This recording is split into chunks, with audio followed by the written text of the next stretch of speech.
Pessoal, tudo bem? Eu estou muito feliz. Eu bati 100 inscritos no canal.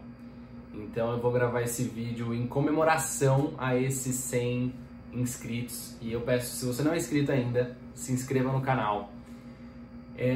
Eu vou contar uma história para vocês em comemoração. E essa história é sobre uma busca e apreensão na prática. Então eu pretendo com esse vídeo comemorar os 100 inscritos e também levar para vocês um conteúdo de algo que é mais procurado no canal, que é busca e apreensão. E aí vocês poderão entender a complexidade que acontece numa busca e apreensão. Eu fui contratado por uma mãe para regularizar uma convivência do pai. Então a mãe queria e já tinha a guarda de fato da criança, e era uma criança com 3 anos de idade, então uma criança bem pequena. E o pai, ele era um apaixonado pela criança, só que ele morava fora do país e ele estava vindo justamente porque a mãe estava aqui e ele queria ficar com a criança. Então, além de morar fora, quando ele retornou para cá, ele não moraria na mesma cidade que a mãe. Ele moraria no Nordeste, tá? Então, só para vocês verem a complexidade. A mãe de um outro estado e o pai de um estado do Nordeste. Pois bem, eu percebi ali que tinha muito conflito, entre o pai e a mãe, e como a mãe estava disposta a fazer um acordo, eu entrei em contato com o pai para tentar um acordo através do advogado dele, tá? A gente conseguiu um acordo, tá? A gente firmou o acordo e foi bem emblemático porque a gente estava bem na véspera aí da pandemia. Então eu consegui tirar um coelho da cartola, que era fazer aquele acordo. E aí, pelo acordo, a gente redigiu uma petição em conjunto, os advogados, e todos assinaram, combinando a guarda e combinando os dias de convivência, os dias de visita, tá? Convivência e visita. E aí combinou-se também as férias da criança, né? Que ficaria metade com o pai e metade com a mãe. Pois bem, assinado tudo, foi submetido para a juíza e o pai pegou a criança para as férias, para a visita, para o período de férias dele com a criança. E o pai não me resolve ficar com essa criança lá no Nordeste, falou que não voltaria mais com a criança enquanto não acabasse a pandemia. Então veja, nós estamos já há quanto tempo, né, nessa pandemia? E é claro que eu não sabia, né, no começo quanto tempo duraria, mas eu sabia que podia durar muito tempo, né? E na minha cabeça, na época, ainda que durasse um mês, era muito mais do que o que tinha sido combinado, né? Pois bem, eu noticiei isso através Então aí já começa a parte que eu prometi que ia contar pra vocês, né? Então, após ter submetido pra juíza, quando a mãe noticiou que o pai não iria voltar com a criança, né? Pretendia ficar lá, eu peguei aqueles prints, aquelas conversas e levei para o conhecimento da juíza do caso, tá? E eu pedi uma liminar de busca e apreensão. Naquele momento, eu também fiz um pedido, considerando que teria uma viagem para outro estado, a complexidade de carta precatória, porque a juíza da cidade, a juíza ali, ela manda na cidade que ela é juíza. Então a juíza manda na cidade X. Ela não pode dar ela não manda na outra cidade. Então, quando a criança está em outra cidade, em outro estado, ela manda uma carta precatória, que nada mais é do que um pedido para que o juiz da cidade onde está a criança, nesse caso específico, cumpra a ordem dela. Então ela fala, olha, juiz aí da outra cidade, por favor, cumpra essa ordem aqui de buscar essa criança. Então isso que é uma carta precatória, tá? E aí eu pedi a busca e apreensão através de uma carta precatória, e como pedido alternativo, em razão dessa complexidade, eu pedi uma multa para o pai, para que ele fosse obrigado a devolver a criança sob pena de multa. Apresentei as passagens aéreas que foram apresentadas para a gente, apresentei um compromisso que eu fiz ele assinar no momento, que ele devolveria a criança, e a juíza no primeiro momento aceitou o pedido de multa, fixou uma multa de R$ 1.000 por dia caso ele não devolvesse a criança em 48 horas para a mãe. Passou o prazo, ele não devolveu, deu 2 dias já da multa e a mãe, claro, não queria a multa, ela queria a criança. Então eu pedi novamente uma liminar para busca e apreensão por carta precatória. Felizmente o processo tramitou rápido e saiu a busca e apreensão no mesmo dia e por incrível que pareça, eu embarquei no mesmo dia com a mãe para esse estado do Nordeste. Fui para lá, tive que descer em outro, não desci no estado onde a criança estava, desci em outro. Já era de madrugada quando eu desci lá, peguei um carro, um transfer que estava esperando a gente já para esse outro estado. Chegamos lá, dormimos e assim que a gente acordou, eu imprimi, né? Quando a juíza deu, eu imprimi a ordem dela, protocolei digitalmente por aqui, né? Pela nossa cidade, eu protocolei lá para o estado respectivo, tá? Mas eu fui, porque não adiantava eu aqui, eu tinha que ir para lá, né? É um caso muito complexo a busca e apreensão.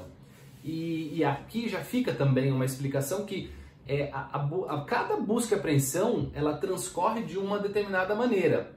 Por isso é importante que o advogado ele esteja presente no momento do cumprimento do ato com o oficial de justiça. Então você saiu a liminar, é importante você conversar com quem será com quem foi sorteado como oficial de justiça, para você saber que hora que ele vai, para você saber avisá-lo que você vai acompanhar a diligência, ainda que você evidentemente não vai entrar na casa, mas você fique ali do lado de fora no portão olhando como é que vai transcorrer, para que você acompanhe o pai, porque o oficial de justiça ele vai pegar a criança, para quem que ele vai entregar essa criança? O oficial de justiça não pode pegar a criança e levar para casa dele ou levar para o juiz. O oficial de justiça ele tem que pegar a criança de quem está irregularmente com ela e entregar para quem o juiz decidiu que deve entregar. Tá? Nesse caso que eu estou contando, pegar a criança do pai e entregar a criança para a mãe. Tá? E ele faz uma certidão constando, olha, no dia tal eu peguei a criança no exemplo, com a mãe, entreguei a criança para o pai. E ele certifica lá o nome, RG, horário, tudo certinho, tá? Como a criança estava, aparentava, ele certifica tudo, ele tem fé pública. Pois bem, peguei essa ordem, né? Peguei essa liminar da juíza, pus embaixo do braço, fui com a mãe lá para esse outro estado e chegando lá, viajei até o estado onde a criança estava. No dia seguinte, a gente chegou de madrugada, no dia seguinte nós pegamos um carro e viajamos até a cidade já onde a criança estava. Chegando lá, o Waze já não funcionou corretamente, tá? Então já é uma outra coisa, são os percalços que acontecem durante uma diligência, o Waze não funcionou. E aí eu comecei a perguntar para as pessoas lá onde ficava o fórum. E aí a primeira pessoa que já me informou as coordenadas já disse, olha, mas o fórum está fechado. Já foi uma surpresa tremenda para mim, porque aonde eu estava, o fórum estava funcionando com as restrições, né, de entrada, mas tinha alguém lá para os casos urgentes, tá? E aí chegando lá, o fórum está fechado. Falei, tá bom, o fórum está fechado, tá. Mas onde fica? Eu quero ir lá, eu quero conversar com o guarda que estiver lá, tal. Ele falou, não, tá fechado e todo mundo foi removido para a capital. Falei, bom, se não tem um juiz, eu preciso falar com um delegado, né? Bom, a gente na hora ali, vou conversar com as pessoas para poder... Conforme você vai cumprindo uma diligência, eu acho que isso, durante toda a minha vida eu sempre fiz isso, você vai descobrindo as coisas, você vai um jogo de pergunta e resposta, né? E aí eu imaginei, bom, eu vou lá, falo com um delegado, e aí o delegado me fala, ó, quem é o juiz plantonista, me passa um número de um juiz, alguma coisa assim, para eu poder ligar e falar, ó, eu tô com uma ordem de uma juíza, uma precatória do estado de São Paulo aqui na mão. Como que a gente pode cumprir isso? É assim que eu funciono, eu só volto quando eu tiver com uma solução ali, tá? Bom, aí a pessoa me falou, olha, a delegacia fica em frente ao fórum. Só que a delegacia também está fechada. O delegado também foi removido para a capital. Pessoal, estou falando isso com vocês com a maior franqueza do mundo, tá? E aí eu falei, e agora? Se não tem juiz, se não tem delegado, né? Como é que eu me viro aqui numa cidade dessa, do interior do Nordeste, né? E aí, bom, eu falei, então polícia militar. Não é possível que não tenha polícia militar aqui, né? Eu vou lá falar na polícia militar. Veja que eu fui tendo negativas, né? E eu fui tentando achar uma solução, porque o papel do advogado é lutar pelos direitos do seu cliente.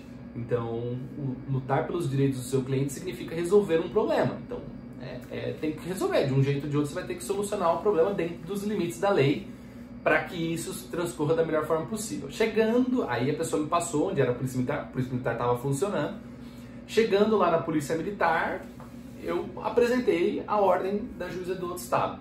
Chegando lá, esse policial me recebeu lá, uma delegacia bem pequena mesmo, da polícia militar, lá um posto da polícia militar. E aí eu falei para ele, olha, eu conversei com uma pessoa ali, ela me falou que o fórum tá fechado, que a polícia civil tá fechada também, confere isso? Ele falou, confere sim, nós estamos sem juiz e estamos sem delegado.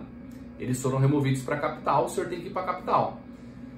E aí eu falei, olha, eu não tenho como ir para a capital agora, porque eu tô com uma ordem aqui de uma juíza, eu quero que vocês liguem, né, e solucionem isso, porque se não tem juiz, se não tem delegado, quem que manda na cidade, pessoal?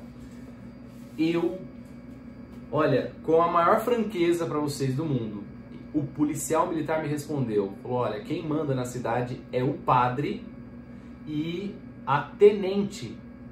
Eu falei, não é possível. Ele falou, é isso, quem manda na cidade é o padre e a tenente. Eu falei, olha, pensei, se ele não respeitou a ordem da juíza lá atrás de devolver a criança sob pena de multa, se ele está descumprindo uma ordem da juíza, ele não vai respeitar o padre. Ele vai respeitar a tenente, talvez, né? Então, por favor, me chamem ela aqui. Aí ligaram lá, eu apresentei, né, a ordem que eu estava de cumprimento, né, de uma juíza. Falei, o processo é digital, vocês podem conferir aí.